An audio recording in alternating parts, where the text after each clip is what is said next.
घर का south west यानी कि नैऋत्य कोण, ये या तो आपको स्थिरता और ताकत देता है या रिश्तों और पैसों की नींव को हिला देता है। नमस्कार, मैं डॉक्टर नीतू वशिष्ठ और आज हम बात करेंगे हमारे घर की सबसे महत्वपूर्ण कोण के बारे में। जी हाँ, नैऋत्य कोण के बारे में, जिसे स्थिरता स्टेबिलिटी की डायरेक्शन भी कहा जाता है। जी हाँ, साउथ वेस्ट डायरेक्शन। देखिए, वास्तु शास्त्र के अनुसार साउथ वेस्ट डायरेक्शन यानी कि नैऋत्य कोण के जो स्वामी है वो है हमारे पितृदेव, और इस दिशा का तत्व है पृथ्वी यानी कि अर्थ एलिमेंट। और ये दिशा घर के नेतृत्व, रिश्तों की मजबूती और स्थिरता का प्रतीक है। देखिए, नैऋत्य कोण जितना स्थिर होता है, हमारा परिवार उतना ही मजबूत होता है, हमारी आर्थिक स्थिति भी उतनी ही समृद्ध और मजबूत होती है। तो आइए जानते हैं हमारे साउथ वेस्ट डायरेक्शन यानी कि हमारे पितरों का जहाँ आशीर्वाद बना रहता है वहां हमें क्या बनाना चाहिए। मास्टर बेडरूम, जी हाँ, पति पत्नी के संबंधों के लिए बहुत शुभ माना जाता है और घर के मुखिया का रूम भी इसी दिशा में बनाया जाना चाहिए।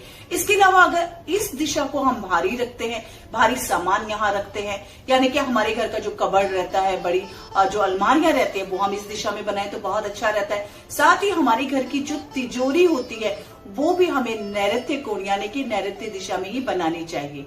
देखिए, वैसे तो हमें अपना स्टोर रूम वायव्य कोण में बनाना चाहिए, लेकिन जब हमारे घर का साउथ वेस्ट भारी और स्थिर होता है तो घर में निर्णय लेने की शक्ति बढ़ती है, रिश्ते मजबूत होते हैं और पैसों में भी स्थिरता आती है। हम अपना यहाँ पर स्टोर रूम बना सकते हैं। डायरेक्शन में कभी भी पूजा घर नहीं बनाया जाता है और साथ ही यहाँ पर अपना रसोई घर या किचन भी हमें नहीं बनाना चाहिए। अंडरग्राउंड वाटर टैंक, बोरिंग या स्विमिंग पूल भी कभी इस दिशा में नहीं बनाया जाता है। साथ ही बच्चों का कमरा बनाने से भी परहेज करना चाहिए। ये बच्चों में समय से पहले मैच्योरिटी आने लगती है और उनमें काम के प्रति अरुचि पैदा होने लगती है। वो कुछ करना ही नहीं चाहते, बहुत ज्यादा लेजी हो जाते हैं, पढ़ाई में भी उनका मन नहीं लगता है। देखिए, साथ ही इस जगह को कभी भी खाली नहीं छोड़ना चाहिए। यहाँ फ्लोर लेवल की बात करें तो इस दिशा का फ्लोर लेवल भी घर के बाकी जगह से नीचा नहीं होना चाहिए, इसको ऊंचा ही होना चाहिए।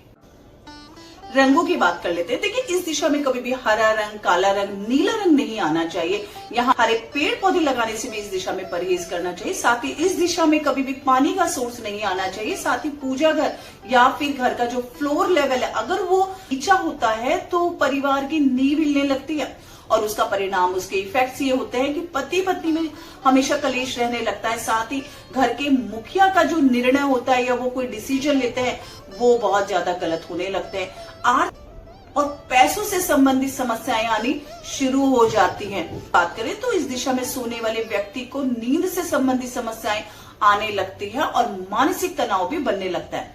बच्चों पर तो इसका नकारात्मक प्रभाव पड़ता ही, साथ ही उनकी सेहत भी खराब होने लगती है। साउथ वेस्ट अगर गलत हो जाए तो घर की दीवारें खड़ी रहती हैं पर रिश्तों की नींव हिलने लगती है। उपाय कर लेने चाहिए। उपाय क्या कर सकते हैं?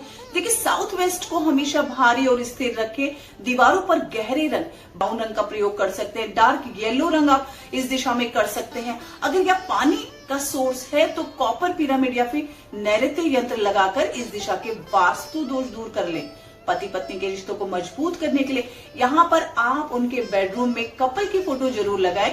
इससे उनके आपसी मनमुटाव और लड़ाई झगड़े खत्म होंगे, उनमें प्रेम और सौहार्द बनेगा। आपका साउथ वेस्ट अगर सही है तो घर में रिश्ते मजबूत और जीवन स्थिर होगा। लेकिन साउथ वेस्ट अगर दोषपूर्ण है तो समृद्धि और शांति दोनों ही दूर हो जाती हैं। इन छोटी छोटी टिप्स को फॉलो करिए और फॉलो करते रहिए मेरे चैनल को। और अगर आपने अभी तक सब्सक्राइब नहीं किया है तो इसको सब्सक्राइब, लाइक और शेयर करना बिल्कुल भी नहीं भूलें।